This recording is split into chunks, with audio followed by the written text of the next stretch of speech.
This next series of slides will cover choosing and adapting images. In this section, we'll cover how to choose high-quality images, how to compose them like a photographer, and how to apply some more advanced tools such as masking and using the alpha tool.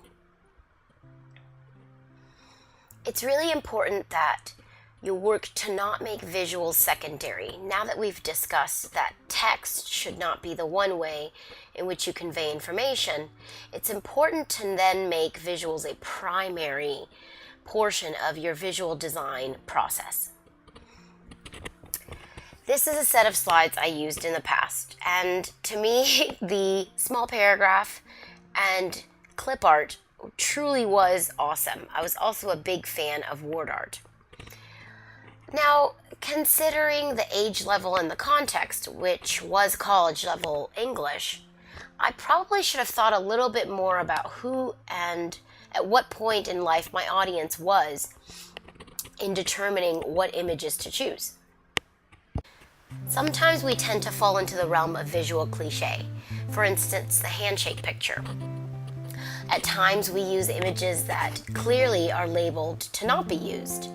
Sometimes we use too small or pixelated images. Now, all of this is really a result of not necessarily knowing where to look for images and not necessarily being aware of what these programs can actually do.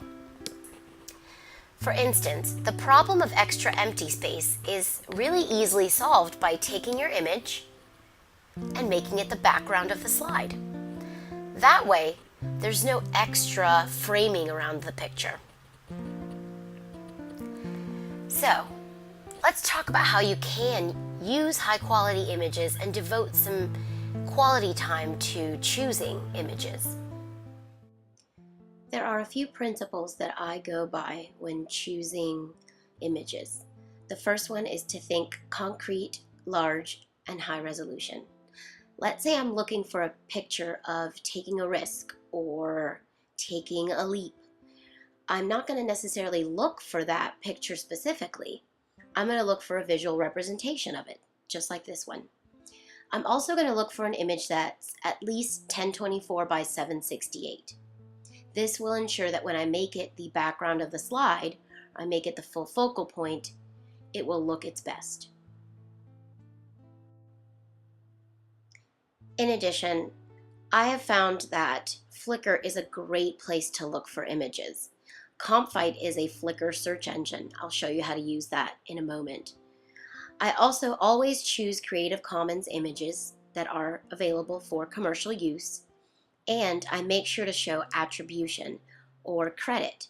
It's sort of like citing your references.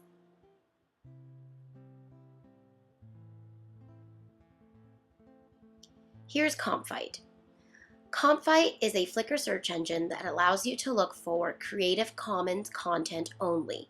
So that's content that a user has made available for someone else to use, generally as long as they show attribution for either commercial or non-commercial purposes. Let's say I do a search for friendship. Now, I don't want to look for the term friendship necessarily. I'm going to start with friends. This is what the results box looks like in Comfite. Take a look at this corner here. It's important that you select all text. I find that that generates better results. Select Creative Commons as your license or commercial if you're going to use this image for a commercial reason, and show originals. I tend to keep my search safe as I will be displaying my slides at work. Let's say I want to select this image right here. Selecting it takes me to Flickr. From here, I can access both the Creative Commons license and full-size versions of the image. All I do is scroll over it, click on it, and then select View All Sizes. From here, I need to pay attention to two things. What's this license? And in what sizes is this image available? Remember, you want something that's about the aspect ratio and size of a standard slide. I take a look at how to show attribution, how to show that I'm allowed to use this image, and then I save the image. Best practices suggest that you name the image, the author of the image, and how you plan on using it. That's it. Next time, the rule of thirds.